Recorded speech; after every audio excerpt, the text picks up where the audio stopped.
when you guys are done with your presentation, though, I'll stop sharing the slides, and then the owl should go wherever anyone's talking, so that those on Zoom will be able to see. Yeah, it's really fancy. I've never used it. It's so great. We used it in our faculty meeting, and the first time we did it, everybody was,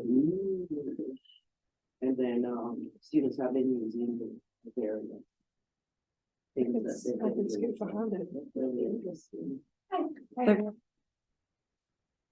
How are you guys? Good. How are you doing? Good. Tired, Yeah. but good. Happy St. Patrick's Day to everybody. Oh my gosh, I forgot about it. Well, you got green on, so you're ready. You're ready to go. Let's shade it. Like, go back home and do a change, because that's, They're a bit over $1,000.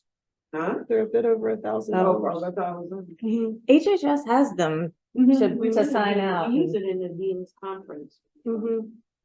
They work real well in conference spaces. I'm kind of curious to see how it's going to work in here with this up here and That's right, our doc student used them for the seminars, so that faculty who are rather than running from one place to the other, we can sit and watch it. Yeah, the dean uses it a lot also. Oh, really?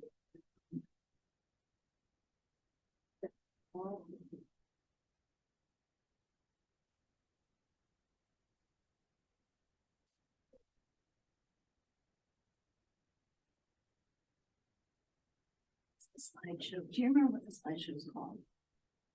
Got you. Thank you. I got you.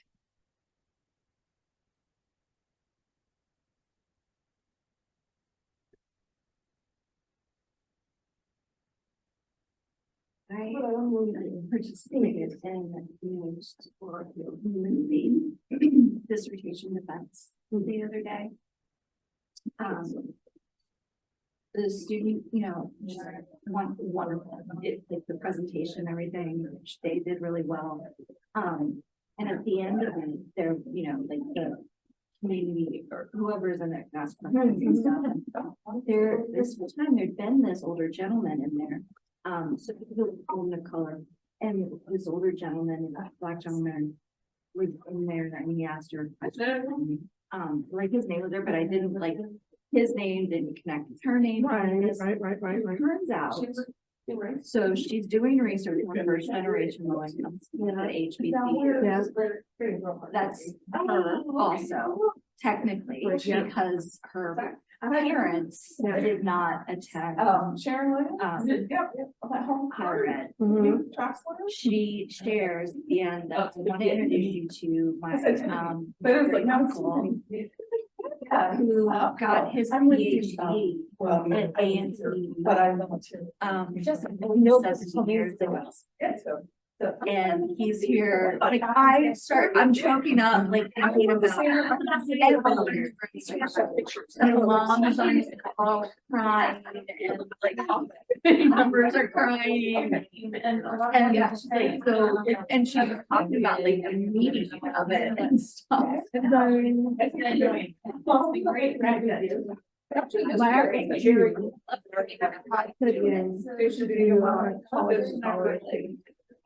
Funded work type of thing. Anybody can come in to do this.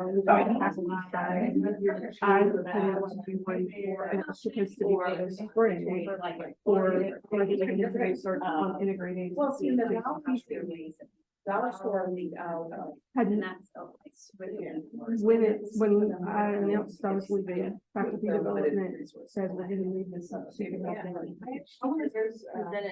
we'll make it happen. And so Dr. Mayer, another like, 4 days before the end of this month.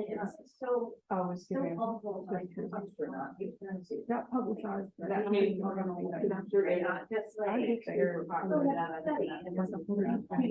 Yeah, like. Oh my God. Right. Sitting there. Thanks for coming. In the presentation, I talked about one of the. You're gonna introduce, you just need to make sure you start that again. And one of them was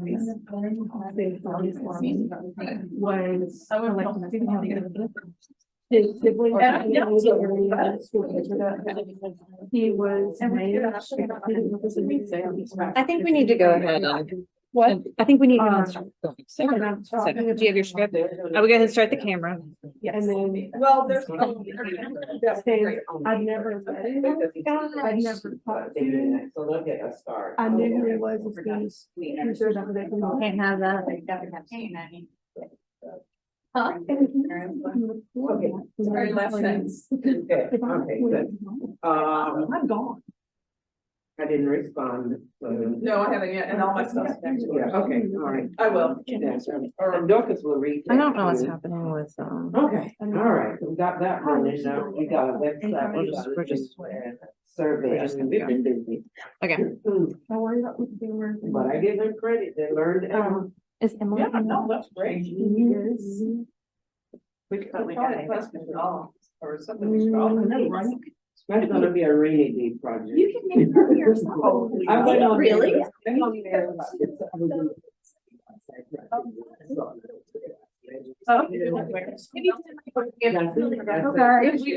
there. I got left out of that side. Which laptop am I using? So monitors in. We don't. Oh, okay. Okay, I think we're gonna go ahead and get started. So I'm gonna have one of our Williams scholars do the introduction. And we're excited for this conversation we're having. Welcome, everyone, and thank you for joining us today. We would like to welcome Doctors Yonke, Edwards, and Howell from the Institute for Community and Economic Engagement. We are thrilled to have them here today to guide our discussion regarding the value of community partnerships and community boards for research and scholarship. So without further delay, I will turn the floor over to them. So much. So again, I'm Emily Yonke, and so I direct the Institute for Community and Economic Engagement. Can everybody see me and hear me? Okay, awesome. You want me to do it? I think it's been- I was gonna. I can do it. Oh, you I got it. First slide. Oh, I thought I had it. There it is. So part of what we do at the Institute for Community and Economic Engagement is we support folks at UNCG to navigate community scholarship, to be a source of referrals to help people connect. We talk about connecting underconnected folks, especially during this weird time where we've lost some of the connections. We've also gained some new friends to campus and some families. And so we do the best that we can to help folks connect. And so there's a number of different opportunities that I won't go into too much, but if you go onto our website, communityengagement.uncg.edu, you can find lots of resources there for publication. We have a Be Here Club, which is an informal group that gets together the 31st at Odin 4 to 6:30. It'll overlap also with a group this time with nonprofit folks who get together at Odin as well. So it'll be a nice kind of mix. And so we also help facilitate some partnerships. One of them is LEAP, Lifetime Eating and Physical Activity Practices Partnership. Michelle Gil-Moffitt is here, and she's also a part of that. And so that has been a resource for our community around helping folks leverage institutions in our community to better address healthy eating and physical activity, particularly from a data perspective. Early on in 2016, when we were brought into the conversation with service providers and in the community, there were conversations of, hey, we really need to move the needle on some of this health and wellness outcomes we're experiencing, especially cardiovascular disease, that we'd like to be able to move the needle on. And so how do we do that as a community, recognizing that, social determinants of health, right, are a part of this issue, and it's not just, we don't want to blame individuals. And so how do we support families, communities to do this work? And so what we heard from many of the service providers that were there is we really could use the help of the institutions who are collecting data to help us have a better sense of what's going on at a local level. Because as they were looking for data and information, a lot of it is aggregated. And so it's a story about us, but not by us. and isn't really speaking to metrics that we could actually change, because if they're an algorithm of other counties described in Guilford County, because we don't have the data that we're reporting, then anything we do will not actually affect those numbers. And then there's also a desire to move from morbidity data, which is what is very easy and is already tracked by hospital systems, doctors' offices, to also being able to talk about healthy outcomes. And so what are we moving towards and talking people to into having conversations about? And so as we pull people together, what we've been able to do is it's relatively easier to get folks to come to conversations and having conversations about how we leverage institutional systems when they're sitting in professional positions. And so they're getting paid as the director of a center or a nonprofit, or there's some sort of organizational role that pays them to be there that day. And so that's certainly true for researchers who work at a university or at a hospital system. And so part of what we knew, but we couldn't quite like figure out for a little bit, was how to engage residents. And so really realizing, okay, we have to like get out of our own thinking and our own structures if we really want to be engaging folks. So rather than bemoaning the fact that, hey, we had this big summit and nobody came from the community, we invited them, nobody came, why didn't they come? We know why people don't come. We know that folks are busy with their own jobs that they have. They may be in a gig economy that it's unpredictable. It may be healthcare. It may be a sense of access and just not knowing if they're going to be able to make it into the place physically, where to park if they have kids. Transportation, all these things, childcare. And then just being, you know, during a like 9 to 5, right? And so it might be more comfortable doing it on a Tuesday evening or on a weekend. So that is when we looked at, I had a good hard look at what we were doing, and we said, we've done a lot of great work. We developed a LEAP report that was looking at the data that we have, that we don't have. It provided recommendations. And we knew that we also needed to get the voice of community members. And so part of what you're going to hear today is that journey of understanding that when we talk about community engagement, and we're just working with service providers, whether it's teachers, doctors, right, directors, we also need to be thinking about the people that they are serving, that they're not necessarily part of that community, they're also serving that community. So how do we get the folks who we're talking about, the youth that we want to engage and change their lives, right, be a part of that, or their decision to change their lives, the parents, the families that are in the schools, the patients that are in the clinics, the guests that are in the different centers. And so that is really that story. And so the last thing I'll share is that as we think about community engagement isn't just about going outside the university walls, and that's community engagement. It is a word that's used in lots of different arenas, and that may be how they use it, and that's authentic for that space. At UNCG, we talk about it in terms of asset-based. So looking at what it is that community folks have that we need to be walking alongside them authentically, to be able to really understand what's going on, and to be able to come up with ideas and solutions that serve everybody. It's also about mutual benefit being win-win. And so that is like human nature. Like, what am I going to get out of this? And sometimes it's a gift card and that's enough. But other times it's like, no, I need to know you're going to make a difference in my life, my kids' life, my community's life. Maybe now, maybe in 10 years, but that person needs to be able to understand the win for them as well as the win for us in terms of thinking about how this aligns with our education. The third part, so asset-based, mutually beneficial, and reciprocal is the third. And reciprocity being including others as thought partners and co-laborers. Sharon Morrison has helped me use that word more often, because I think that's a really accurate way of thinking about how are we involving a variety of folks in the ways that they know the world and have wisdom and knowledge. How do we engage that in the work that we do? And so that they would at the end say, oh yeah, I was a part of that. I had some agency in that. And so I think that's really what we're talking about in terms of community engagement when we're talking about community engaged scholarship. And so with that, I will pass it over. to. Nope. Christie. I wanted it to work, but it didn't. Okay, so when we think about what community boards are and what they aren't, when we think about this idea of nothing about us without us and celebrating all kinds of expertise, we are looking at all of those questions through the lens of our community board that we have with LEAP.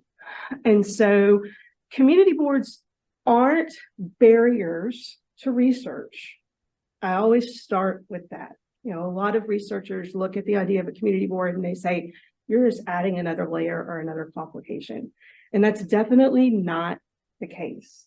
Community boards in that idea of reciprocity are long-term thought partners to help you improve research, to help you know better who your research is supporting, and again, to know who your research is about.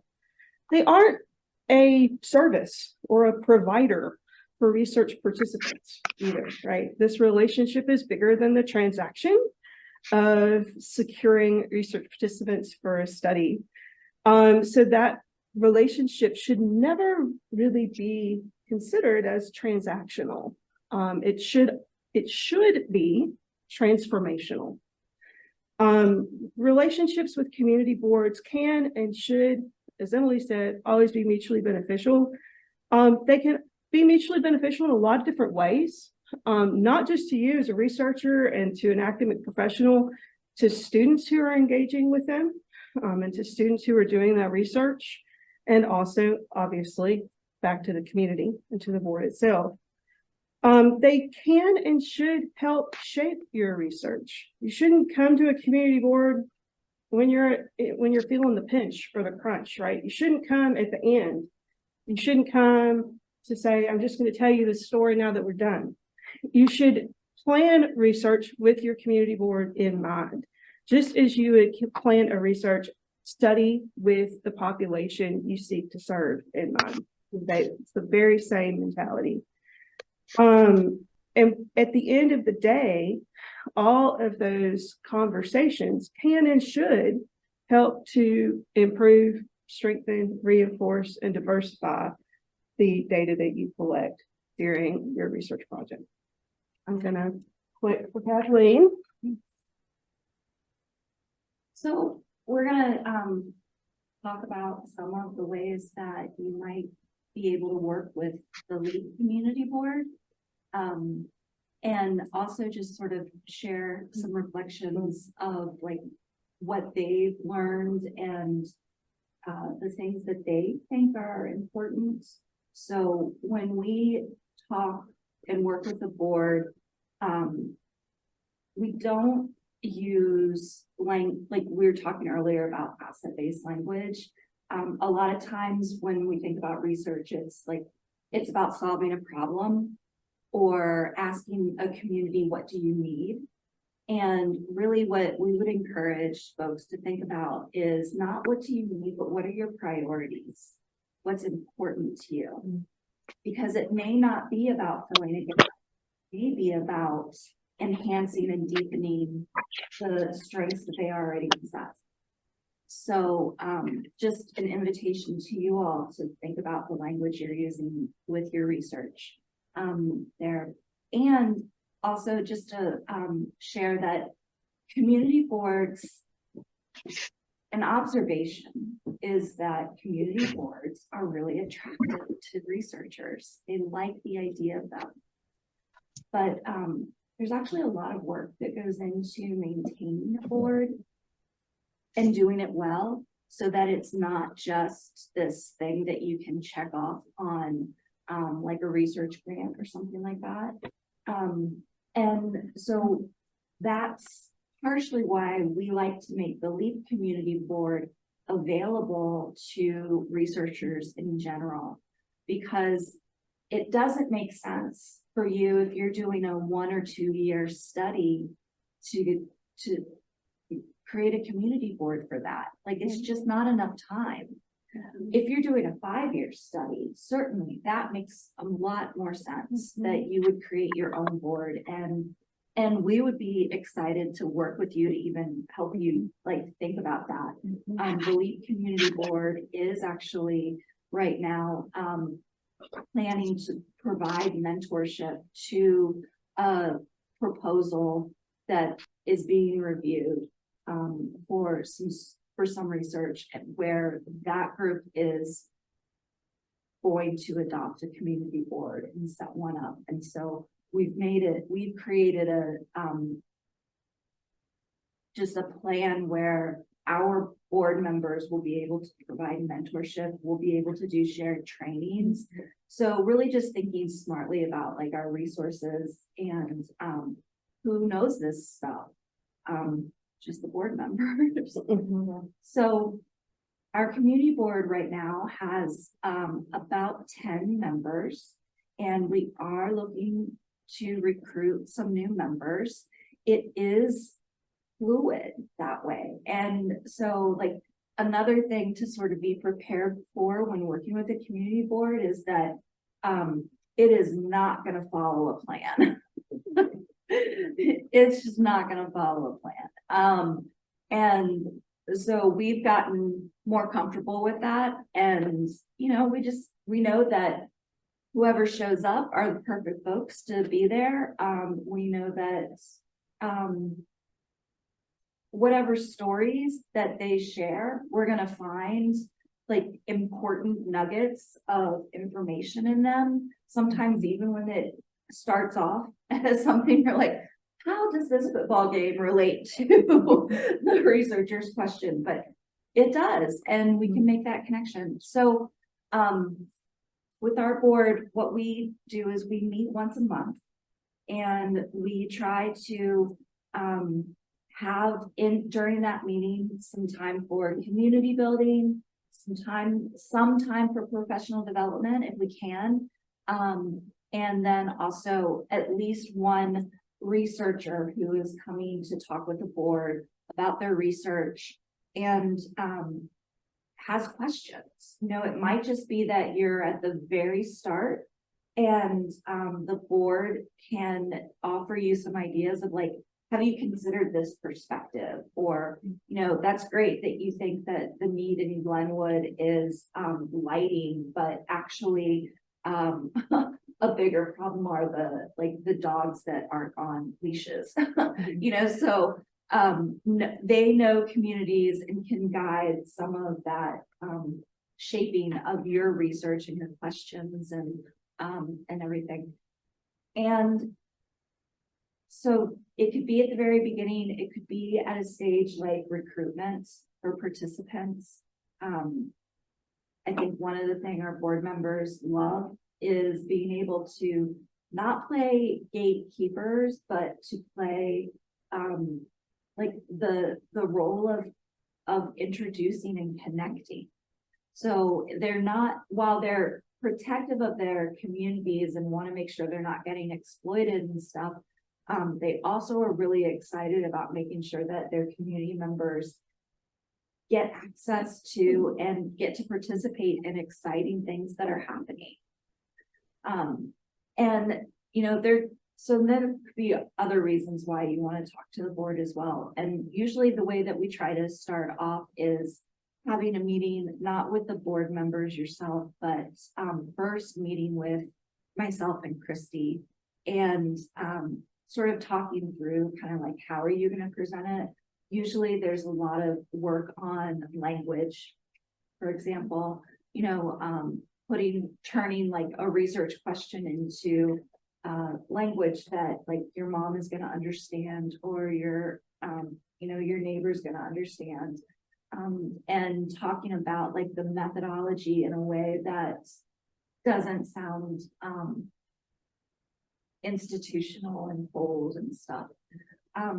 So we like to help prepare you for that. And then we'll make the arrangements for you to come and talk to the board. We do meet right now through Zoom. That seems to be the most convenient for our members. It means that we have people who are meeting with us on their phones and, you know, like they're TV is playing in the background and their phone is like up and you're staring at their ceiling or whatever, you know, sometimes, but it's like, it's what keeps everyone sort of like engaged and, it, yeah, feels much more like a meeting in your living room than it does meeting in like a boardroom or something like that. And yeah, they are never short of ideas or questions. That is definitely something that we found. So they will always find connections to their lived experience, to their neighbors' lived experience, to the other communities that they're a part of. It might be their faith-based community, it could be their neighborhood, it could be where they work. But they're always making connections and seeing ways that their networks could work with yours and your study. Lastly, I'll just share, we did some research of our own some summers ago, and we created from that research, we created these infographics, and these infographics are also available on the LEAP website, but there's two. So one is directed to residents or neighborhood members or, you know, people that might be asked to participate in research studies. And then the other, the questions and tips, is for researchers. And we have found these to be really useful. So one thing to understand with community members is like, research to them doesn't mean the same thing as it means to us at the university. They get bombarded all the time with, phone calls. Do you have time for a 5-minute survey? Or, their, friend is an entrepreneur. Will you try this skin lotion this skin like scrub that I just created and want to try selling? So like there's all of these different researchers who are bombarding them. And some of it's really exploitative. And so for our community board, it was really important that the Know Your Rights was, yes, it was about stuff related to university researchers, but it was also more general than that, so that people aren't getting exploited by scam artists or different things. I'll tell you a story. The Know Your Rights, a researcher friend took this to the first meeting she was having with a group of elders who have been researched like to death in terms of like everyone's so interested in their history. It's in Princeville, so these are elders of Princeville, and she realized like that the folks who were there were really standoffish. They were like, what are you gonna, they knew like how to ask, what are you gonna do for us? How is this gonna be returned to us? Who owns our stories? Like they had all these great questions, and she's like, I'm not here to exploit. And in fact, if you want, I'll make sure that you know your rights because it's important. And she had brought the brochure and was able to hand that out. And it was this gesture of like trust building that occurred for them because they realized that this was someone who was on their side rather than just trying to extract knowledge from them. So it was this, moment of building that bridge and trust, and it helped guide the rest of their conversation that evening. So yeah, that's our community board and some information on community boards in general. If you would like either of these infographics, they, like I said, are available on the website. You can print them off there, and we're also trying to get them translated. Thank you, everyone, and special thanks to our guest speakers. We do have time for discussion and questions. For those on Zoom, please use the raise hand feature, and you will be acknowledged and you can unmute your microphone and ask your question. do the camera right now. Yeah, that's what I was thinking. The Stop camera recording. automatically kicks off at 30 minutes, and so we have to stop it and then start. But it's voice activated. You just told it to, I am cool. Brian has all kinds of lovely gadgets Yeah, right now. Well, now that I know they're voice activated, I can have fun with it. Off the record. Just think as long as these things to you and you are, And he, wow. nice. Brian is, now he can hear me and see me again, but yes, we owe him so much, and Tina's been helping us so many, we should give many thanks to all the IT staff, at UNCG for their. There you go. So yeah, so I mean, the point of this roundtable is for there to be a discussion among all of us, so the floor is open, for any questions that you might have for our esteemed panel. Thank you all for sharing. I can say firsthand, I had a recent experience with the community board, and it was wonderful. You guys are fantastic. Thank you for all that you do. And the community board was wonderful. I mean, I appreciated that they were at home. And yes, I heard a TV in the background, and I saw a cat in the ceiling, but I actually it was in the evening, and I mean, and I felt like I was actually having a conversation with them, and it wasn't so much me as the researcher, coming and, let me tell you about everything I do, but it was more of a dialogue, and thank you for sharing your life and your home and your thoughts, so. And your pets. And your pets, and I've seen actually your friend's dog also, and your cat Right, also. yeah. I have a poorly behaved cat who joins it, yeah. So why did you reach out to them? Just, I wanna kind of get why you. So, the project that Jackie and I, are doing, and we've, been pivoting quite a bit. We want to get feedback from the community on, how to best do the study, what their insight is on, so just as a background, we're interested in, the predictors, of adolescent girls' physical activity. So what is preventing them from being physically active, which we know that they're not really meeting guidelines? What helps them? And so that's the point of this study. We're trying to collect pilot data, and we want to reach out to the community. We want to know all the different perspectives for this. So we went and presented our study, and I have to say, they were so excited about it. I don't know if they were just being kind to me, but we have been having dialogues, and it's really opened up a lot of opportunities. And we see this not just as, let us help us to find participants for our study, but we intend to go back when we have some data and let's talk about what we found and then what are your insights. And so this to really be a partnership, for us to move forward to get a larger grant and to be able to do more. So it was an amazing opportunity. And I think that you saying, it takes a lot of work, and I feel like we owe you guys a lot for all that you do, because it's amazing opportunity. Glad to hear that. That's great. Thank you. And I think it did stop. Did I say stop? Did I say stop recording? Flashing red. Yeah. Just, I don't want that to stop the dialogue. Yeah. So let's just. Yeah, I was just gonna let y'all. You try to, you can Start recording. I have a question about the graphic for the community.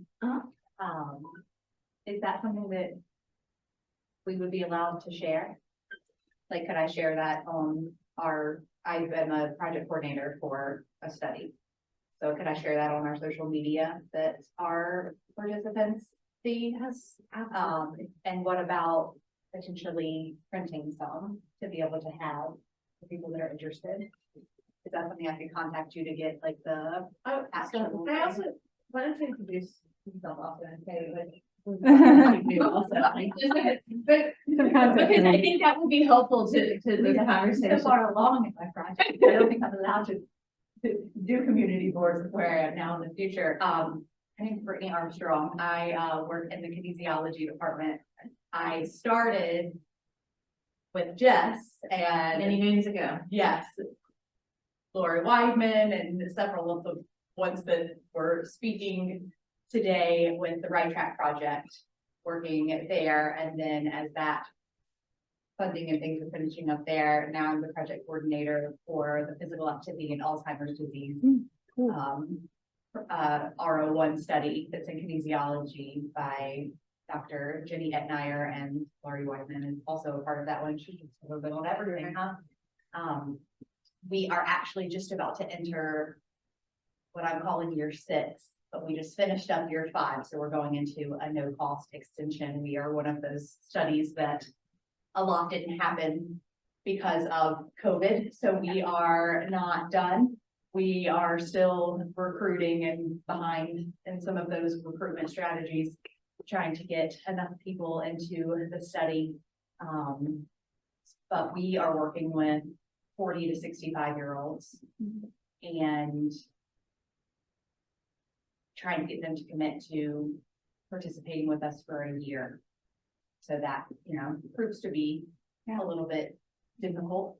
But I loved the idea of, just like you said, with the person that you knew that kind of went ahead and passed that out, and that made that connection of like, we're looking out for your best interest.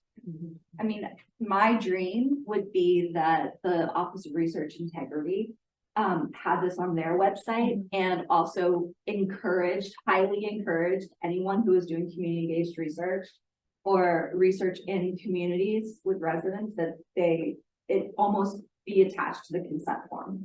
Well, a lot of this is in the consent form, like in detail, but you have 2 different types of research participants. You have those that don't read any of it, or those that read it very clearly, but it's almost too much.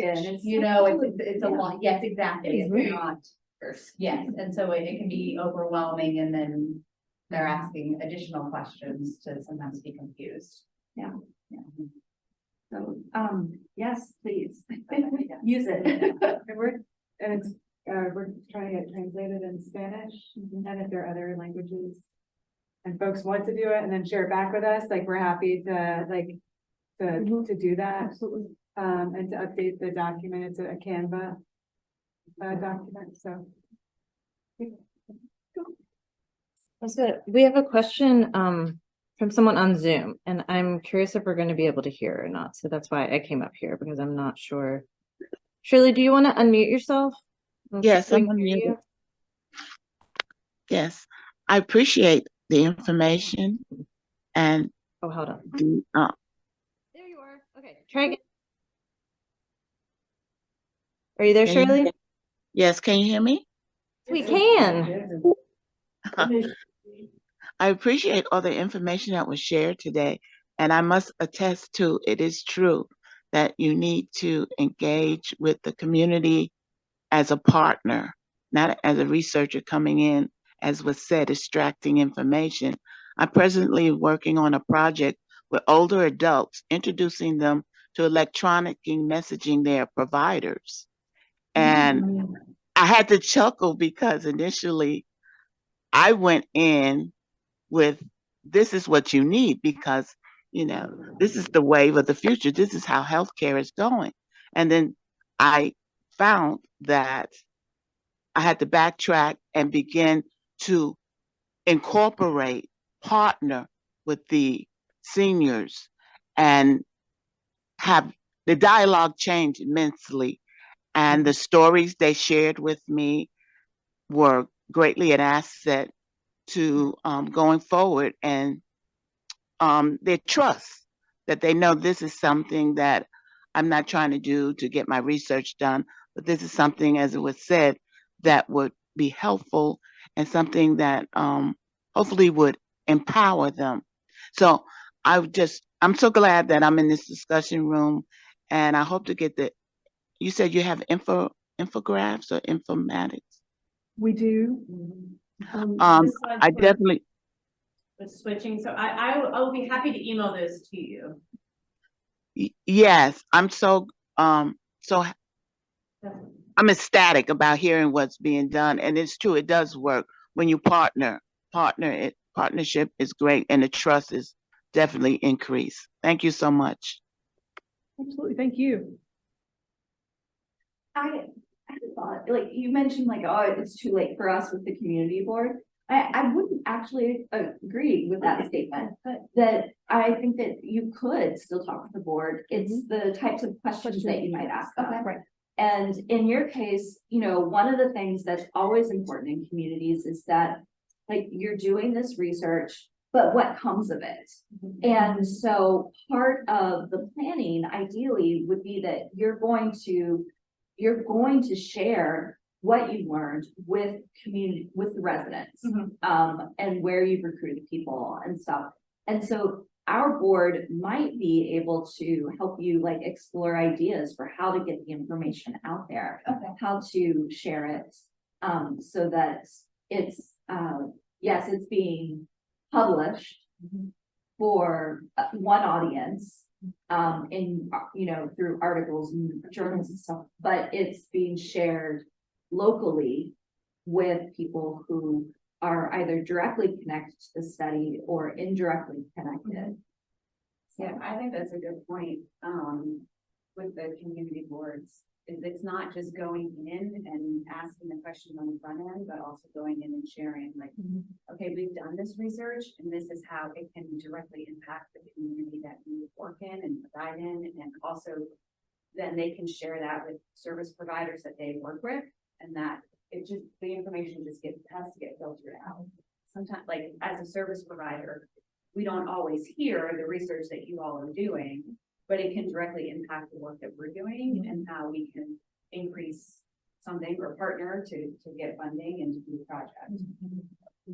Well, and then it just further fosters the sense of community and the trust, and for us to continue our partnership to do the work that we all want to do, coming at this from different angles. Absolutely. And it's been such a pleasure to work with these ladies on the board. So they do great work. Likewise. Question for you.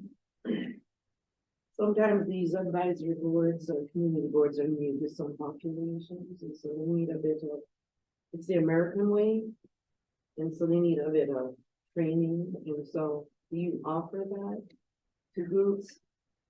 Because they meet, but it's not considered an advisory board in this, the way that folks meet. However, there are ways to interact with the larger system that really transforms and even empowers communities who already have this baseline way of doing things. Now they need to bring it up a notch to be able to interact with systems that customarily seem overpowering to them. And to be effective, you have to know the other side's way of doing things. And so in my work, I find I get what I need from the advisory boards most of the time, but I wonder if they get what they need from me. And part of it is I'm focused on responding to an issue or question, but not necessarily the training, so that they have capacity long after I'm gone. So I worry about not leaving, you know, the right things in place for the next researcher who may have the skill set to respond to something we have to do, but also to help them demystify interacting with systems such as higher ed systems with institutional review boards and so on. They have their own console, it works for them, but now they have to bridge and work with, you know, or reach out to other resources, and there's strategies that, you know, I'm tunnel vision, you know, or biased. We have, so we do onboarding with the board members, and then we have trainings at different times in addition to the monthly meetings. And so and those trainings usually focus on, well, they focus on just what it's about, listening to what's going on with them, and then sort of from there picking up on like, okay, this is what we need, this is the nugget that we need to look at during this training. So right now we're developing, sort of our stories of like what about LEAP is important and for us in our communities, what is it about physical activity and healthy eating that we think about and stuff. So I'm wondering if, and we do have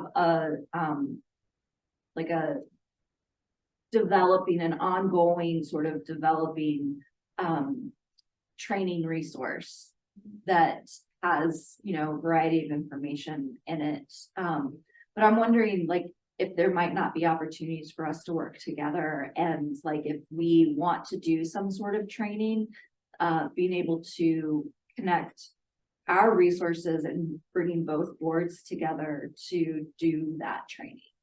However, it plays out, you know, I've just often thought about it and put it on the back burner because, you know, I'm tunnel vision. Yeah. But, and in that particular moment, but it's been a larger conversation to be able to leave something in place long after I'm gone. Yeah. You know, Yeah, I beyond think- my project, but a standing board that has that capacity. I think we'd be excited to also just talk with you and talk with the board about thinking about that idea of you know, long distance sort of planning and Well, board resilience is a thing, even when the resilience is only within 6 months or a year, right? Because so often projects move so slowly. We in higher ed understand we move slower than just about anybody, right? But community members often don't understand that, and the degree of frustration and burnout and whatever can be high. And so there is, we've worked on that with this group to try to help folks see that there is movement. And so, you know, regular communication and team building and relationship building is all part of that as well. And I was just gonna add, I think, you know, just how much time it takes to do this, and we do pay our community board members when they come, so they get gift cards. And that's not enough of a mutual benefit, right? They also need to, like, they want to hear, oh, hey, what did you take away? Did you actually use our good ideas, right? Because it's so frustrating to tell people your good ideas and they don't use them, or you don't know if they did.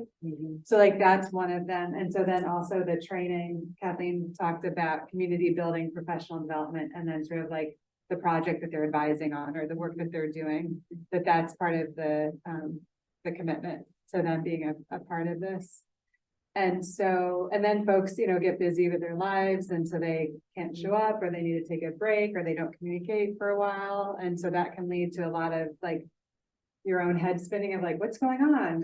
Should I be worried? Are they, you know? And so having and that was the fluidity of it, and that, yep, this is how life is. And we know with our students here, right? Like, and just our loved ones, like we've all become more understanding that life is more fluid.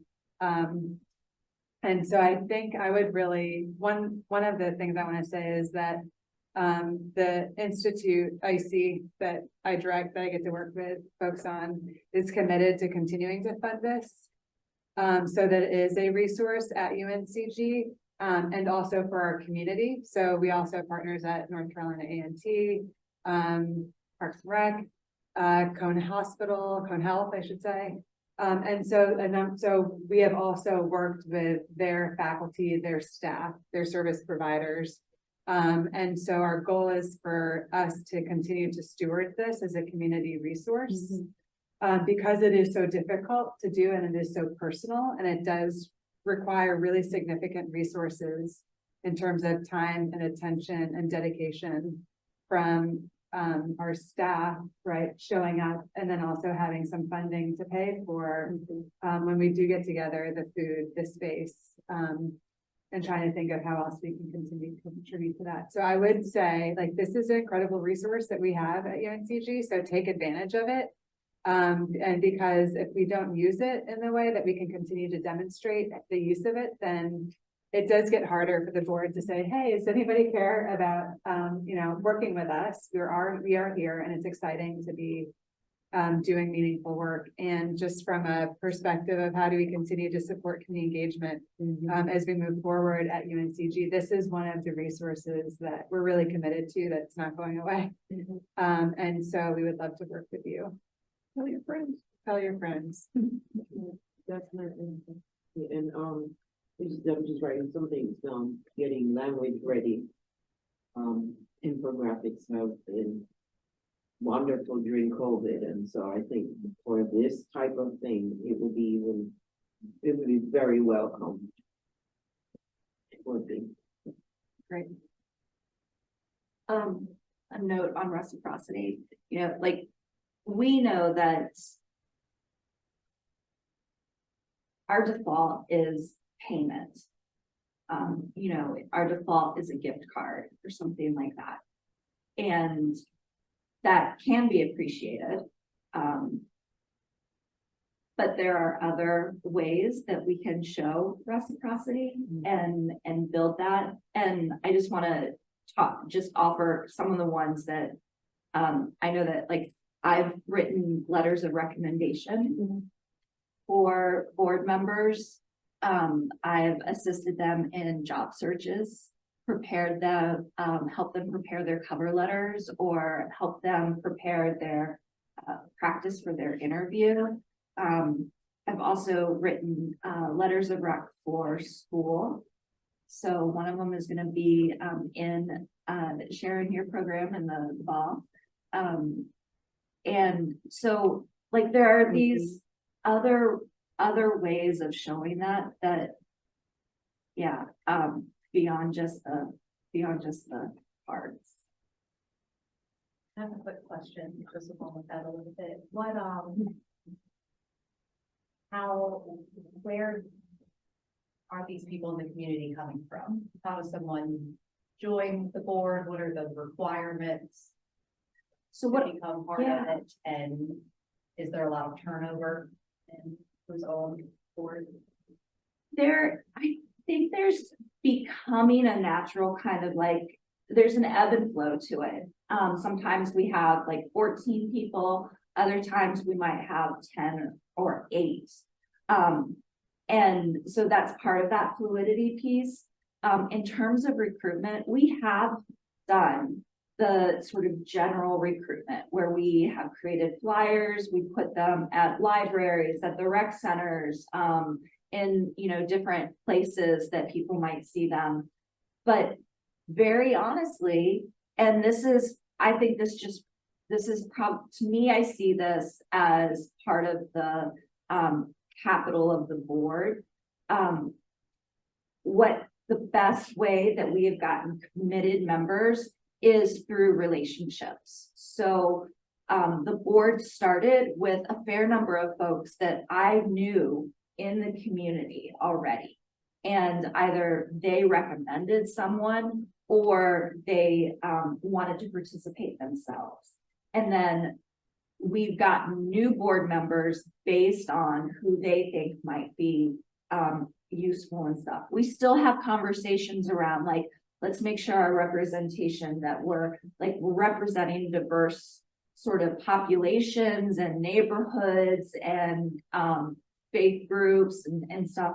But the board survives and thrives at times, not because of the generic type of recruitment, but really through the networking of us with our relationships and communities and other board members and their relationships.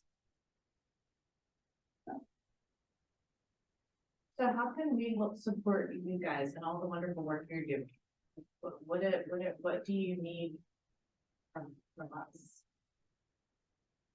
Well, I think one of our priorities right now is just getting the word out there and having more researchers access the board. Tell your friends wasn't a joke. You know, I'll keep coming back. I mean, Yeah. it was a Yeah. wonderful experience. yeah, well, and tell that story too. You know, I think for researchers who've never engaged with the community board, it can be a scary idea. Yeah. Right? Or it can It was. It was Yeah. wonderful. I thought it sounded wonderful. She told me it was Yeah. wonderful, and I am very Yeah. excited about. Just help her people doing see this the for all value, studies. I think. You're about to, or. I was also just thinking about, board recruitment, so Mhm. do you wanna just share, I think there's a flyer that's out now, is EC working on something? Just thinking about folks that you work with in your community, that you think, oh, wow, this is somebody who's really passionate about their community, and they might find it interesting, would benefit from, would be interested in doing this, because that is part of the relationships, and so now that there's been enough time to say, hey, here are some case examples of, or use cases, it becomes a little more clear. So if there are folks that you're thinking of, we'd love for them to. If you're gonna share the slides, I can send you the flyer too. Okay, perfect. I got you. Thank you. Well, and I know we've got, not all of us are from UNCG here, so I don't know, what brought them here. Did you guys invite them? I'm just kind of curious, and I'd love to meet you, the ones that are from here. I know you and I met, but maybe met everyone else, so I'm just kind of curious. We were, yes, so I was invited and then invited some colleagues to join me today. It's been great just to kind of hear what you all are doing. So I'm Michelle Hill-Lockett. I'm the youth services superintendent for Parks and Recreation. Have worked on the league board for, I don't know, 5-6 years as a community partner. Maybe just been talking about you. I don't serve on the community board. I serve on the steering committee. Okay. Yeah, so I've been working on the kind of steering committee with them for years. So they invited me to come. Invited some colleagues to join us. Yeah. We're so happy you guys are. Yeah, it's very exciting.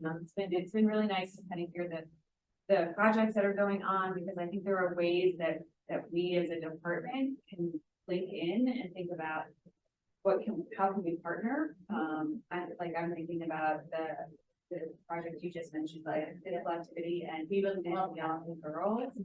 I mean, we have we have 2 active adult centers, project you're working on. Like, I just think that there are ways that we can help promote, and we can help link in.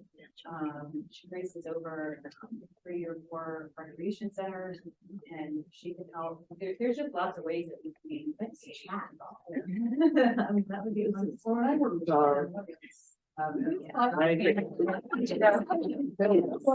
fantastic. Yeah.